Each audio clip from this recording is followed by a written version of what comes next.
నీ జీవితానికి పర్పస్ ఉంది, అందుకు బతికిస్తాడు ఆయన. నువ్వు బ్రతకడానికి ఒక కారణం ఉంది. నువ్వు క్రీస్తుకి కొనసాగింపుగా ఉన్నావు, అందుకు బతుకుతావు. నువ్వు బతకడం కాదు, బతికిస్తావు. అది కారణం. అంటే మీ మొక్కులు అక్కడి నుంచి రాకూడదు, నీ మొక్కులు పర్పస్ నుంచి రావాలా, బాధ్యతలోంచి రావాలి. భయంలోంచి రాకూడదు నీ మొక్కులు, నీ తీర్మానాలు, నీ ఒప్పుకోలు భయంలోంచి రాకూడదు. నీ బాధ్యతలోంచి, నీ పర్పస్లోంచి రాని బయటికి, అది మరి ఎక్కువ ఆశీర్వాదకరం అవుతుంది. కానీ కొంతమంది మొక్కులు భయంలోంచి వస్తున్నాయి.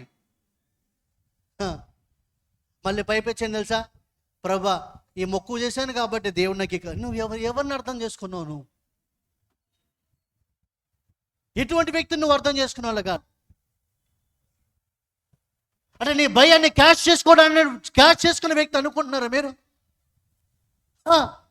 అట్లాంటి వ్యక్తి కాదు నేను నమ్మిన నా దేవుడు. అందుకే నీ మొక్కుకు పెద్ద ప్రతిఫలం లేదు. అదే బాధ్యతలోంచి నువ్వు పర్పస్లోంచి కొడుకుగా, కుమారుడుగా నువ్వు తీర్మానంతో చెయ్యి, నీకు ఎన్ని రెట్లు మళ్ళీ తిరిగి వస్తాయి చూడు. నువ్వు భయం చేత కాకుండా ఎన్ని రెట్లు తిరిగి వస్తాయి చూడు. కొంతమందికి లేదు, అందుకే అది వాళ్ళ మొక్కులు భయంలోంచి వస్తున్నాయి. భయంలోంచి ప్రభా ఈ కార్యం చేస్తే నేను ఇలా, అది మంచిదేమో కానీ అది సంపూర్ణం కాదు కాదు కాదు.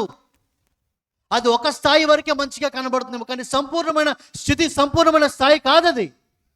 మరి సంపూర్ణమైన స్థితి, సంపూర్ణమైన స్థాయి ఏంటి చెప్పనా? నీ బాధ్యతలోంచి నువ్వు కుమారుడుగా ఉన్న దాంట్లోంచి చేయటం.